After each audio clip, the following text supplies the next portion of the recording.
Hello, today I'm filming a video on a UMX plane that I got. It's an old one, but I got a few old UMX planes for a bundle for very cheap. But this plane was severely damaged. I mean, the nose was pretty much ripped off, the wing ripped off at one point, the back tail ripped off. It was damaged in so many different ways. But I got it repaired. It's a little bit heavier than stock. It's like 84 grams flying weight, but it has AS3X and it's got a lot of flight time and it's pretty fun. So I just wanted to show you how this old UMX flies with AS3X. Only thing it's missing is a new updated version, in my opinion. I think they should bring out these scale models again because I think it looks pretty sick. So I'm gonna go ahead and get it up in the air, and I'm flying with a 300 milliamp battery. It's supposed to be a 200 milliamp. I have those on the way, but it's a little bit heavier than normal, but it's a really fun flyer. So I hope you check out how it flies. Really easy to fly.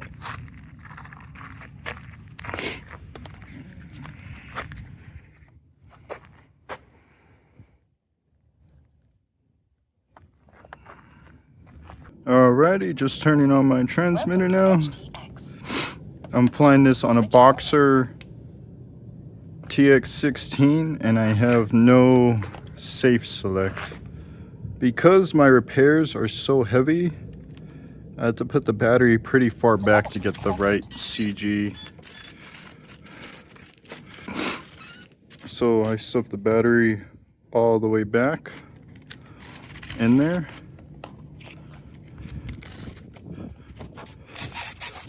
And I got about 25 to 30% expo on everything. I cleaned up the servos because the rudder was twitching since it's an old UMX and it was sitting. And I just dropped some isopropyl alcohol drops. I didn't disassemble or take out the servo like how some people do.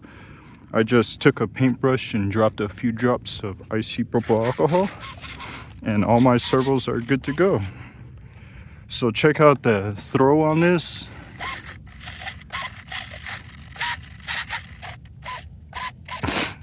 It could be a little bit more ailerons throw if you wanted to, but you're gonna see that's not needed. So the takeoff, it's really easy on this model. All I have to do is throttle up and it pretty much takes off straight. It's got about 5 mile/hour wind, so let's see how this goes. That's just straight throttling up, no rudder to correct, just to show how easy it is. RF signal low. And then I'm gonna land it just to show how easy these are to fly already.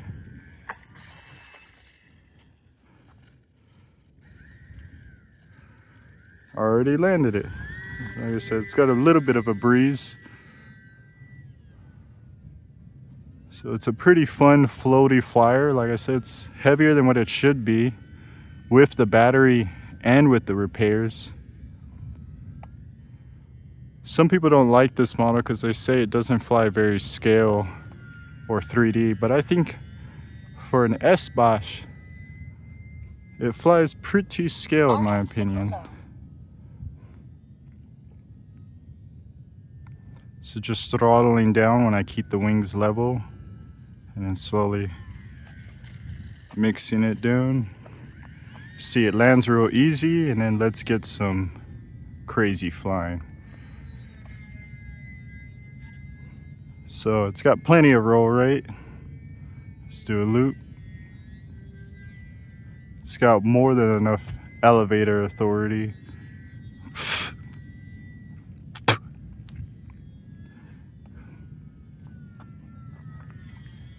Just turning with the rudder but keeping the power up. A lot of this plane, the way the ailerons or control surfaces work, because it's so light and floaty as well, it's really based on prop speed. So if you have no throttle, you have no control almost. So this plane actually teaches me a little bit how to fly my other planes a little better. And then we could do an inverted check, how I like to check my CG. Inverted, no hands, and it barely needs up pressure. RF signal critical. I'm coming 50% throttle.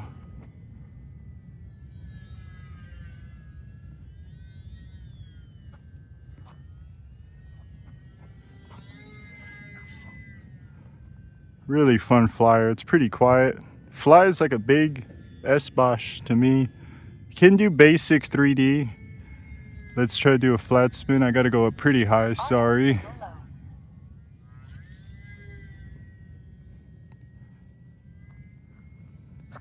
It drops altitude rather quickly.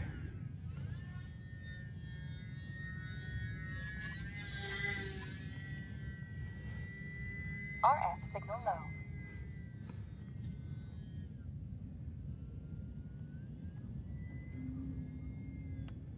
Sorry if I'm flying it a little far. I'm still new to it, but I got the field to myself, so I want to see what this plane can do.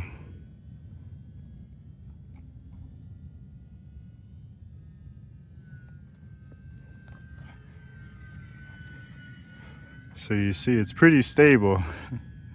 I'm using just a little bit of up elevator, and the roll is the same as if the plane was upright, so just the elevator's reversed in this. It's not that hard once you get into a pattern to fly this way.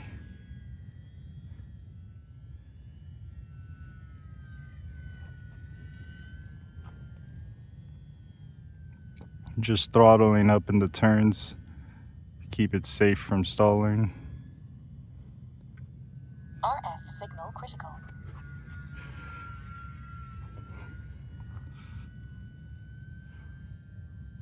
$85 grams just floating in the air.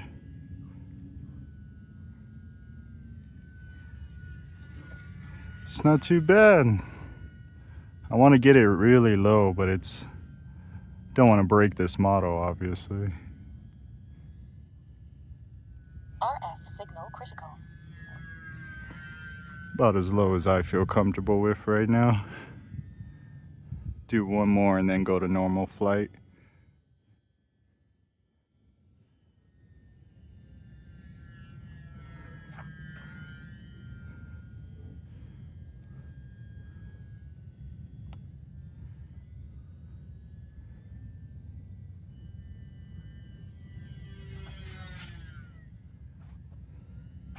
Pretty cool flyer.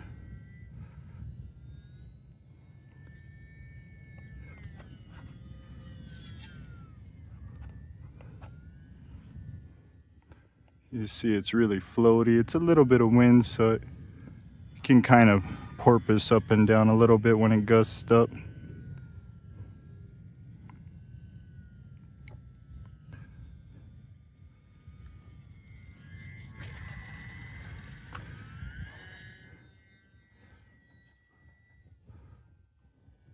RF signal critical. Really calm flyer, I'd say, especially because it's breezing a little. Oh my. That's okay, that's just weak magnets. Timer 1 elapsed. Just gotta pop that back on real quick. Now I gotta do one good landing just to reclaim myself real quick before the battery dies.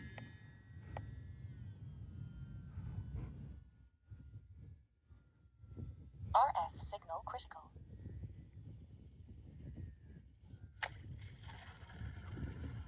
A little rough, but still, you see it's pretty easy to fly this model.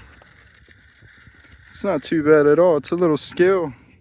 I'd say more than 3D. It doesn't do the tricks a flat foamy would do, but I mean, for scale S-Bosch, for the price I got it, I'm extremely happy. It's turning out to be one of my favorite planes, and it looks really sharp, even though the nose is beat to hell. But man, this dark canopy just looks really sharp. I wish they brought this model back. You see the brushless motor's running pretty smooth. You throttle up, turn it off, and it just spins. I'm gonna fly the Spitfire right now. Just show you guys some landings and takeoffs while I have the runway to myself. But yeah, that was the UMX S-Bosch. Telemetry lost. Tons of repair that had to be done, but flies great. It's my first UMX plane that's scale. I have a Casendo, but the Casendo is like a glider. I like more scale like planes like this, and that is my first AS3X scale plane, and it's very fun. I have more UMX models that I can work on, but they're old and stuff, so they're not going to be too crazy. But I have a UMX Mosquito that I need to fix up, and then not sure what else. But yeah, I just want to show you the Spitfire now. So that was it for that plane. I really like that plane. You might be seeing more of that on this channel. Ask me what you'd like to see on that plane, if anything specific. So I'm gonna get the Spitfire up now. I want to see how she flies in manual mode. It flies like a very heavy scale warbird in my opinion, but it flies pretty good once you get it trimmed right with the CG. I have my CG just perfectly balanced on mine, where mine, when I do my test, my CG test, my plane barely dips. So let's see how this is.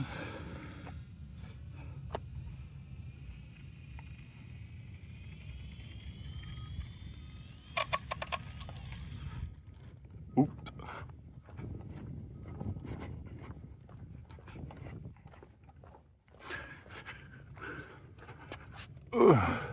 Got a little distracted.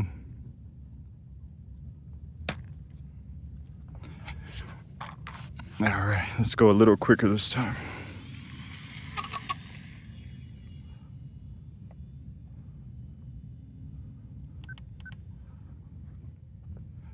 And it's way out there already, so let's come in for a low power pass, check the trim.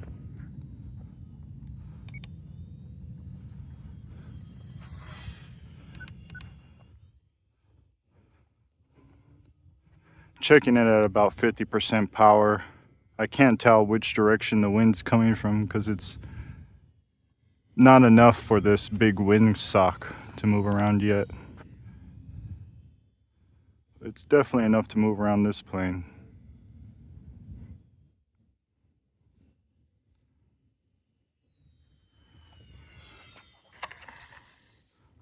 Man, I don't know what's going on. I need to reevaluate these planes. Oh, my landing gear being bent could be a problem. Maybe that's what was happening and I didn't notice.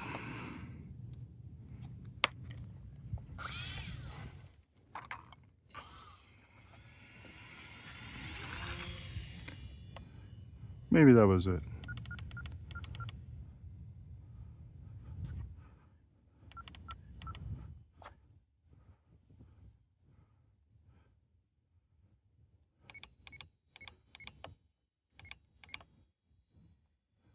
Just checking the trim. Sorry it's so far out of the camera. These are really a pain. I just threw on the gear on it, so I'm trimming more than usual too. I was flying without the gear. Let's see if we could do a touch and go again.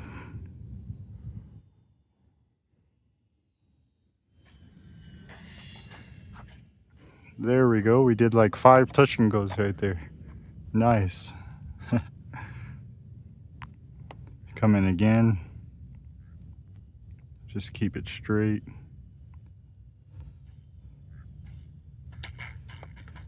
Oh man, I gotta work back on this model.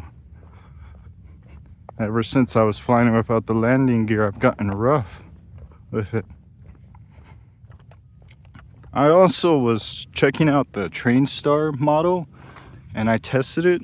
I can confirm it is very nose heavy. So I'm going to be seeing if I can get the train star to fly pretty stable soon.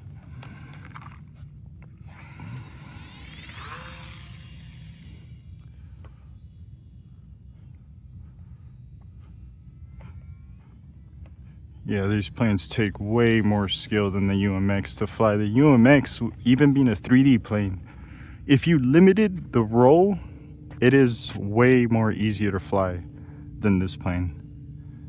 But only if you limited the roll. You give that to an amateur. Oh, we landed it. You give that to an amateur, and the moment they roll, they're gonna roll out of control and bank it into the ground. But this plane, I mean, if you could fly this plane, you could fly a big scale Spitfire, that's for sure. So let me do my CG check. You see it barely comes down when I do that. So let's try again. Boom, boom, and the plane's dipping down. So I'm just checking how much it dips for inverted. So now when I do a roll, I don't lose that much altitude. That's just yanking before the roll and then completing the roll and getting out of it. That's all that is. I'm not yanking out of that roll at all. So I'm only yanking before the roll. So look. That's not too bad. It doesn't really lose altitude now. These damn planes are just so heavy, and I tried running them with a 300 mile battery. No good. So maybe the right two-bladed propeller will fix these planes up.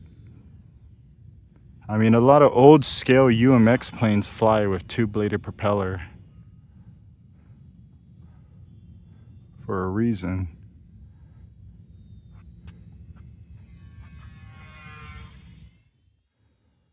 That's about as low as I'll go with the Spitfire. The Spitfire, because I had the CG really nicely balanced out, inverted's not that bad, but you got to keep your speed up. It's pretty stable.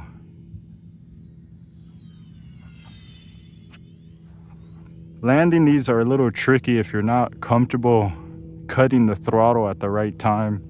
You can kind of get stuck at 30% throttle, and I noticed that's what keeps my landings really long.